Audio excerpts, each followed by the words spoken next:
Hello tout le monde, on se retrouve tout de suite pour une nouvelle vidéo où on va à nouveau parler de la marque Nikki Paris, Nikki Cosmétiques, donc les produits cheveux que nous vantent souvent les filles et autres garçons même de télé-réalité. Vous devez en avoir déjà entendu parler, moi je vous avais déjà fait une petite vidéo là-dessus et je voulais revenir sur le sujet, vous allez comprendre très vite pourquoi je pense. Donc bienvenue à tous les nouveaux déjà pour commencer. N'hésitez pas à vous abonner si ce n'est pas déjà fait, à activer les notifications, comme ça vous ne louperez aucune vidéo. Et puis à liker celle-ci hein, si le sujet vous plaît, et puis si ça vous plaît dans l'ensemble. Donc, comme je vous ai dit, on va reparler de la marque Nikki Cosmétiques, tout simplement parce que j'ai eu des retours, j'ai eu un long témoignage en tout cas sous ma première vidéo. Je vous invite à aller la revoir, je vous la mets juste là, et à aller voir le commentaire qui m'a été laissé dessus. Donc une jeune fille qui m'a laissé son témoignage en gros, en me disant qu'elle n'était pas là pour se faire lyncher ou quoi que ce soit, mais alors je tiens à vous dire que sur ma chaîne il n'y aura pas ce genre de choses. J'accepte les critiques positives comme négatives parce que je trouve que c'est comme ça qu'on apprend, qu'on grandit et qu'on évolue tout simplement, et que toutes les critiques même négatives sont bonnes à prendre. En l'occurrence là c'était en plus pour un témoignage, donc enfin c'est tout bénef pour moi je trouve, sur une vidéo où je parle de produits que j'ai testés et pour ma part approuvé. Je trouve ça intéressant aussi d'avoir entre guillemets des témoignages négatifs, parce qu'au moins même moi ça me met en garde sur certaines choses. Et d'ailleurs on va en venir au sujet principal, qui est que je voulais vous mettre en garde quand même sur la marque, tout simplement parce que visiblement les produits ne conviennent pas à tout le monde et peuvent être même parfois très dangereux. Pour ma part, encore une fois, je n'ai eu aucun souci avec ces produits. Après, il faut savoir que moi, personnellement, j'alterne souvent mes shampoings. C'est-à-dire qu'un jour, je vais faire Nikki, un autre, je vais faire un autre. Ou même dans les gammes Nikki, je ne vais pas faire tous les jours la même, enfin, à chaque shampoing la même. C'est ce qui peut-être a fait que moi, je n'ai pas eu de mauvais résultats. Mais ça n'empêche que du coup, la jeune fille qui m'a laissé un commentaire m'a expliqué que pour sa part, elle a utilisé donc les produits sur un assez long moment et qu'au final, elle a perdu ses cheveux, elle a eu des graves problèmes de peau au niveau du cuir chevelu, etc. Je saurais pas vous redire exactement tout ce qu'elle m'a expliqué. J'aimerais bien vous lire le commentaire, mais je ne l'ai pas sous les yeux étant donné que je filme avec mon téléphone. Mais voilà, en tout cas, elle a eu de très gros problèmes. Donc elle m'a dit de faire attention, de ne pas vanter la marque comme ça, tout simplement parce que même si elle paraît propre, entre guillemets pas bio, mais avec des bons ingrédients, c'est pas forcément le cas. Il y a des ingrédients assez nocifs dedans, comme finalement dans beaucoup de shampoings. Après, je pense que vu qu'il y a un grand engouement autour de cette marque, ça permet aussi de voir plus facilement les personnes déçues et les personnes qui ont eu des problèmes. Mais je pense quand même qu'avec plusieurs marques, il y a certainement des personnes à qui... Enfin, je pense qu'avec d'autres marques aussi, on peut remarquer ce genre de problème. C'est juste que vu que les marques sont moins... dans l'air du temps, on va dire, ça va pas être autant remonté, on va dire. Je sais pas si vous voyez à peu près ce que je veux dire, c'est pas très clair, mais voilà, je pense aussi que l'engouement autour de cette marque fait que les problèmes sont aussi plus visibles qu'avec d'autres marques. Voilà, en gros. Ceci étant dit, je me suis donc un peu renseignée, parce que c'est vrai que moi j'avais juste mon avis personnel en ayant testé moi-même, en ayant un peu regardé des avis, mais finalement positifs, qui expliquaient quand même que c'était des produits plus clair, plus net que d'autres, avec moins d'ingrédients mauvais, mais finalement c'est pas vraiment le cas. J'ai aussi donc regardé d'autres témoignages où les personnes effectivement se plaignaient de chute de cheveux, c'est ce qui m'a le plus marqué. Chute de cheveux, mais vraiment importante, c'est-à-dire qu'avec des trous en fait dans le crâne chevelu, dans le cuir chevelu plutôt. Aussi des problèmes de peau tout simplement. Et voilà, ce sont les deux principaux points qui m'ont quand même fait un peu peur. Je vous avoue que depuis, du coup, je fais quand même plus attention. J'utilise encore mes produits Nikki, mais plus espacés. Parce que je ne veux pas avoir plus de problèmes. Je veux pas avoir de problèmes tout court, en fait. Et il y a aussi, du coup, ce qui est revenu, c'est qu'au moment où on arrête, par exemple, on fait sur un mois ou deux les produits Nikki, et bien en arrêtant, c'est là que les problèmes commencent, entre guillemets. Aussi le témoignage d'une coiffeuse qui m'a beaucoup touchée. Je l'ai vu sur Instagram, je ne saurais pas vous dire le lien, je l'ai vu sur une page d'une autre Instagrammeuse, etc.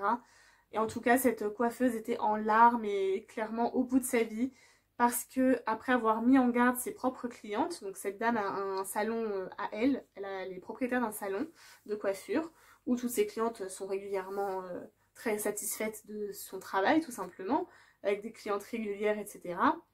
Et en voulant les mettre en garde sur les produits Nikkie qui apparemment causeraient des chutes de cheveux au moment d'une décoloration, on a un invité. Donc en gros, au moment où on fait une décoloration, si on a utilisé des produits Nikkie, ça peut arriver, enfin ça arrive apparemment que les cheveux tombent, se cassent, etc.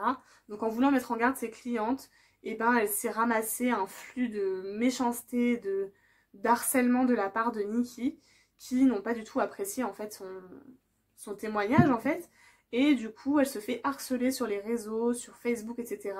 On lui met des tas de commentaires négatifs au sujet de son salon, qui n'ont pas lieu d'être, en fait, des faux clients, entre guillemets, laissent des commentaires totalement injustes, ce qui, je peux comprendre, la pousse fortement à bout. Alors heureusement qu'elle a le soutien de ses clients habituels, en fait. Mais voilà, ça m'a vraiment beaucoup touchée parce que je trouve ça quand même vraiment horrible qu'une marque autant dans l'air du temps, autant qui fait autant de buzz, entre guillemets, se permette ce genre de service après-vente au final, ce genre d'harcèlement qui...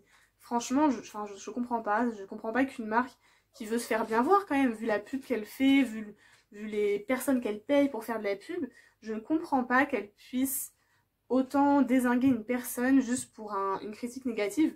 Tout le monde ne peut pas être content d'une marque, tout le monde ne peut pas avoir le même avis positif ou négatif sur une marque. Je trouve ça tout à fait normal et je trouve pas ça normal pour le coup qu'une personne se fasse harceler juste parce qu'elle donne son avis.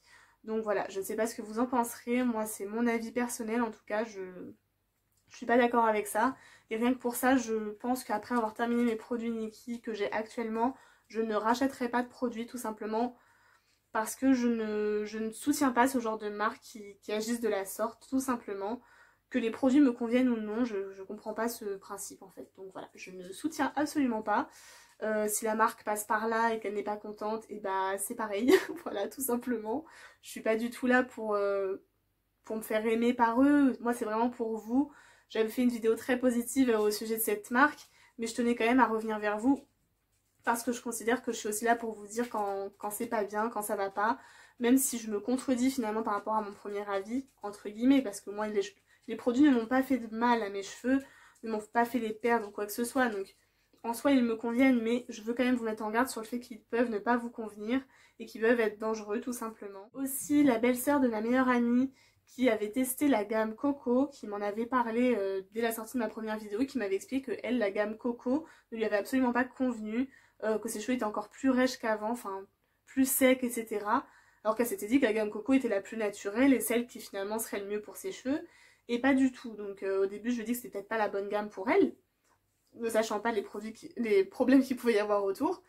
Et on en a rediscuté récemment et en fait je pense que la gamme Coco, malgré qu'elle paraisse entre guillemets naturelle, peut finalement être une des pires gammes qu'ils aient sorties parce que par exemple la gamme à la boue, la gamme à la kératine, elles sont beaucoup plus promues, c'est ce qu'on s'est fait comme réflexion avec donc la belle-sœur de ma meilleure amie. On s'est dit que finalement c'est vrai que toutes les filles de télé-réalité qu'en parlent, et bah c'est rare qu'elles présentent la gamme Coco, elles présentent plus la boue, la kératine, en tout cas dans les débuts hein, de la marque. Et la gamme boue n'était pas forcément, la gamme Coco n'était pas forcément très publicité, n'avait pas beaucoup de publicité en tout cas. Donc on s'est dit que c'est effectivement la gamme à la coco pouvait peut-être être pire que les autres finalement. On sait pas, on n'est pas experte en shampoing ni en ingrédients qu'il peut y avoir dedans. Mais voilà, pour vous dire que la gamme coco apparemment peut-être finalement être pire que les autres. Et voilà, en tout cas c'était juste pour vous faire un petit point là-dessus, donc c'est une vidéo assez courte, n'hésitez pas du coup à revenir vers moi à ce sujet, à laisser des commentaires pour faire vos propres témoignages, positifs comme négatifs bien sûr, qui peuvent du coup servir à pas mal de gens au final qui, comme moi, comme beaucoup d'autres, peuvent s'être fait entre guillemets avoir par toute la pub qu'il y a autour de cette marque. Je reste entre guillemets contente d'avoir testé parce que j'ai mon propre avis quand même sur la question. Je me suis fait ma propre expérience, mais ça n'empêche que voilà, il faut rester vigilant, faire attention aux premiers signes que vous pouvez percevoir de négatifs sur vos cheveux, sur votre cuir chevelu, etc. Arrêtez en fait, c'est mieux, changez de shampoing, reprenez vos routines habituelles. Et voilà, surtout que ce sont quand même des produits assez onéreux, on va pas se mentir, donc c'est quand même dommage de se tuer les cheveux pour des produits qui coûtent quand même cher. Et voilà, tout simplement. C'était tout pour aujourd'hui. J'espère quand même que cette vidéo vous a plu. Et si c'est le cas, n'hésitez pas à lâcher un petit pouce. Et comme je vous ai dit, n'hésitez pas à lâcher plein de commentaires sur votre propre expérience, etc. Ça peut être utile à beaucoup de filles, encore une fois. Moi, la première, hein, ça me fera encore plus de choses à raconter, on va dire. Quand on parlera de la marque, maintenant, je dirais plus facilement, elle est bien, mais fais attention. Enfin voilà, j'aurai plus d'humains pour en parler, on va dire. Et voilà, je trouve ça intéressant. Je vous fais de très très gros bisous et vous dis à très bientôt.